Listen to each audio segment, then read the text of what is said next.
Hey everyone, how's it going? Welcome to my very first video commentary on the SSCI that I took part in last week. If you ask me what is the biggest highlight of your SSCI experience, I would have to refer you to this game. It was really epic. At the end of the game, when I finally pulled out the victory, I was swarmed with Slack messages and WhatsApp messages from a lot of people commending me on my performance. That was a very surreal moment. So my opponent this game is Zachary Xylophone, more well known as Alex White. You may have heard of him. I heard he's a pretty good player. Throughout this regional season, if you count the SSCI as a regional, I've participated in 3 regionals so far, and in every single one of them, I've had to face against Alex at some point or another. I faced him in 3 Swiss rounds of all 3 regionals, and I had to play 3 top cut games against him. In 3 of those games where I was running against his corp was always some sort of prison deck, and in all 3 games, including this one that I'm about to show you, I've beaten him.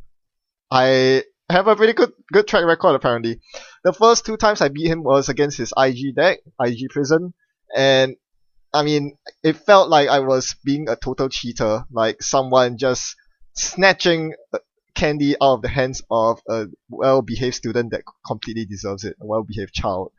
I felt like I stole victories from him when I shouldn't have deserved it. But this one, I felt like, I think people will agree that I worked very hard for it and it paid off very nicely. So for those of you who are kind of out of the loop, what is a prison deck?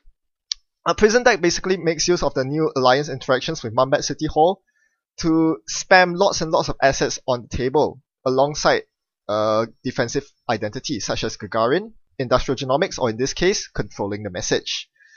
With this defensiveness, you cannot afford to trash the opponent's assets at all, and once they have a lot of assets, they begin grinding you out until you have no option but to concede the game. In IG's case, they grind you out via flatline, and in controlling the message, what happens is that they tag flood you with so many tags and keep you poor, and eventually score a big psychographics into Bill for the win.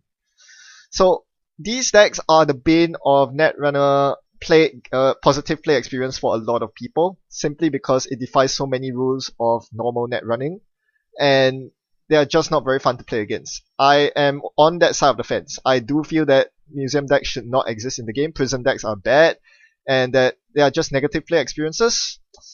While it did feel quite satisfying to win against this prison deck every time I went up against it in a tournament, but I would never sell myself to the devil and practice lots and lots against this deck to learn how to play against it, let alone pilot one myself. It's just not that fun. That being said, I'm pretty sure a lot of good players feel the same way about museum decks. They simply play it because it's the best deck around. Why is this the case? I mean, look at the graphic and that explains everything. These cards are able to tutor each other very efficiently, making it very easy to overwhelm the runner with the asset spam. Mumbat City Hall tutors Museum of History, which is able to recur the Mumbat City Hall, and is also able to recur heritage committees which are brought out by the Mumbat City Hall, which also brings out your bio. Yeah, you get the idea. In a way, they work like a symbiotic cycle. They help each other become stronger together. So, how do you deal with such a deck? Clearly, playing Wizard or hate cards like Scrubber isn't enough. There is a remarkable level of good play involved. My eyes were first opened to this fact when I read the big boys' write-up on dealing with IG as Wizard. That was really inspiring. For the longest time, people thought, well, without severe hate, you can't win against this matchup. But you read his write-up and you realize, wow, there's a lot of intricacy involved in this particular matchup. I really appreciated the part where he says, you don't want to steal agendas, which is so very counterintuitive to normal Netrunner, isn't it? But you don't want to steal agendas. You want them to flood in HQ so that you can access them to turn off Cerebrostatic. That just turned on my light bulb. I was like, wow, this guy's a genius. And indeed, if you haven't read any of the Big Boys articles, you should be ashamed of yourself. Go read them. They are really eye-opening. Now, okay, I've rambled on enough. Let's get on with the game proper. So video footage of this game is courtesy of the StimHacked commentary crew at twitch.tv/StimHacked, as well as the wonderful and hardworking programmers behind Jinteki.net who made it possible to view the hands of both players for increased viewer experience. So thanks to all of you. Now, I know a lot of you will be thinking about this.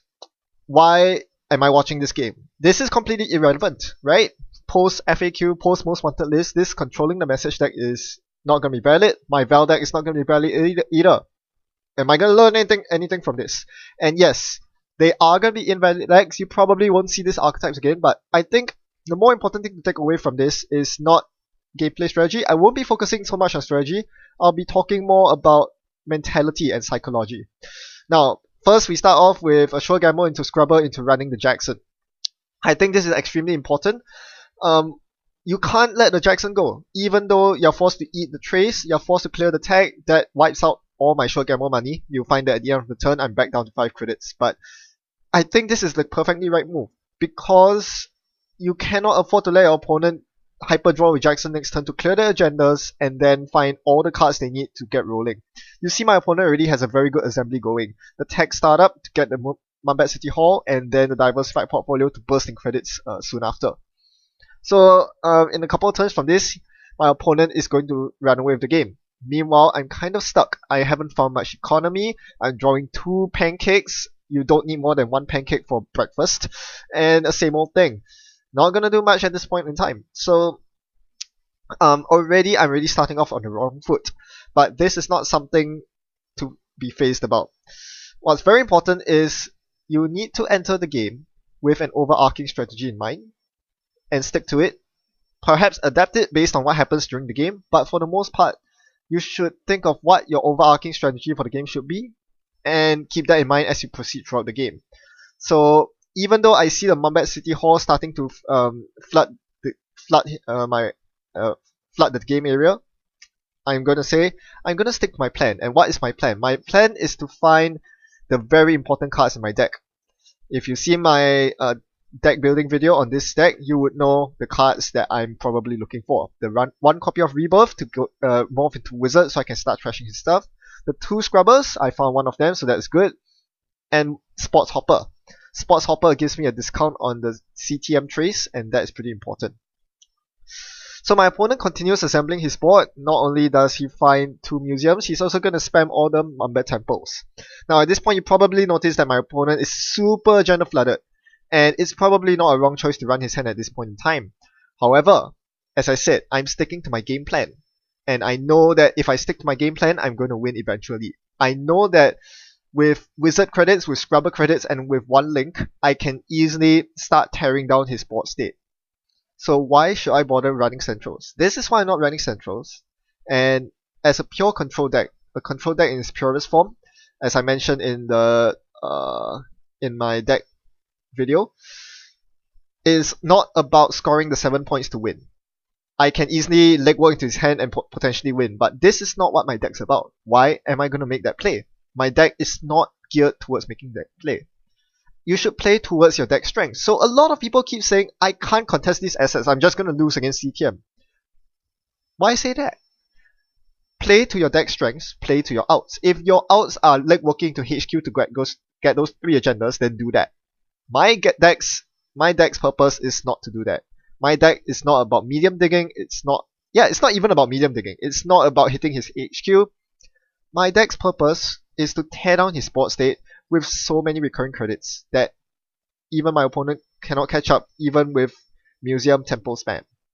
So, I'm still nowhere near achieving that though, so I am forced to concede the early game to my opponent. My opponent's winning. My opponent's having a very good time. Alex can't be happier.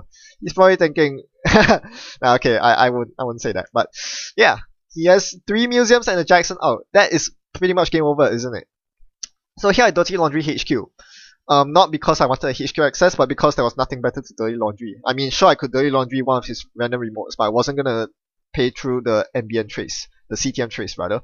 I wanted to play double show gamble. I wanted to be on enough credits to avoid any awful traces. So you have to ask yourself, what are the things I need to be careful of? As myself playing a pure control deck, I know that if the game goes on long enough, I'm going to win. The problem is, along the way, there are going to be spikes, stalagmites, and all sorts of traps that will trip me up and leave me potentially completely crippled if I don't respect those threats.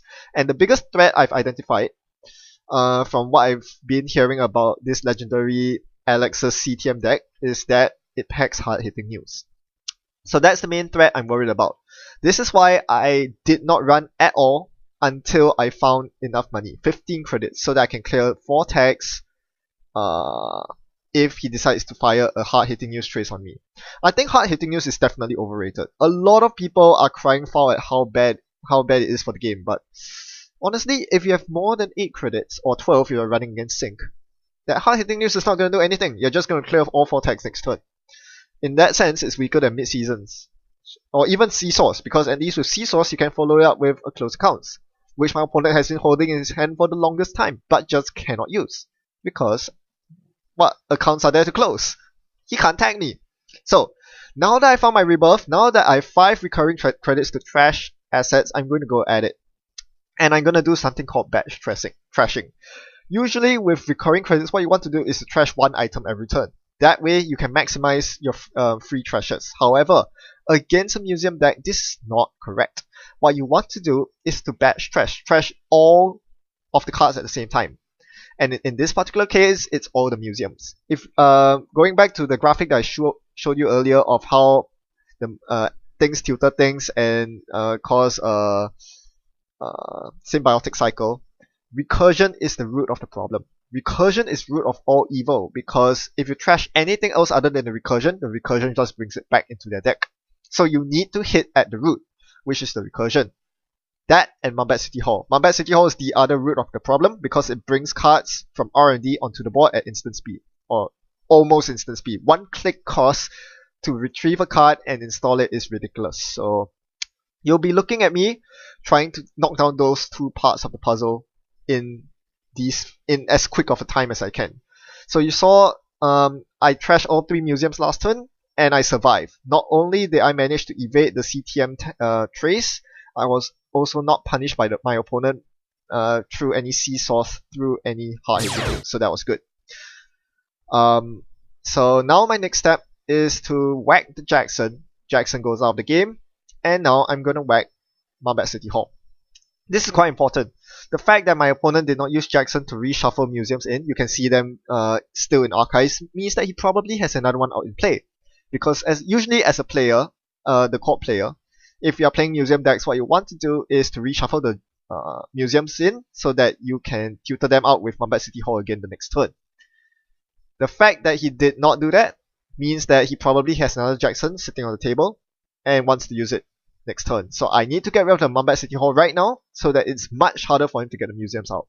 Some people say that museum has broken the game, but perhaps it is Mambat City Hall that is what's truly breaking the game. If there are 3 museums in your deck, but you don't know when you're going to draw the next one, it's not so bad. The problem is when you can reliably spam all 3 in 1 turn. That's what Mambat City Hall allows you to do, and that's pretty bonkers. But anyway, back to psychology. As you can see, by following my game plan, by keeping a clear mind and knowing exactly what objectives I need to take, I'm slowly but surely winning the game. Suddenly, my opponent's board state doesn't look half as oppressive as it used to. The museums are gone, the recursion is gone, there are no city halls. I'm slowly but surely taking the lead. And I knew that this was the board state I wanted to achieve.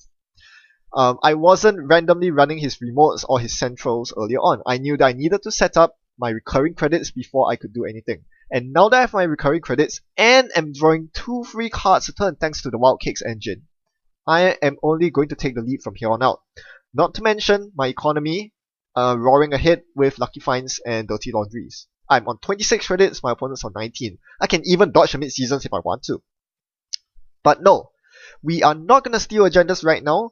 We are not going to take this so-called scoring window to steal agendas and without getting hit by mid-seasons.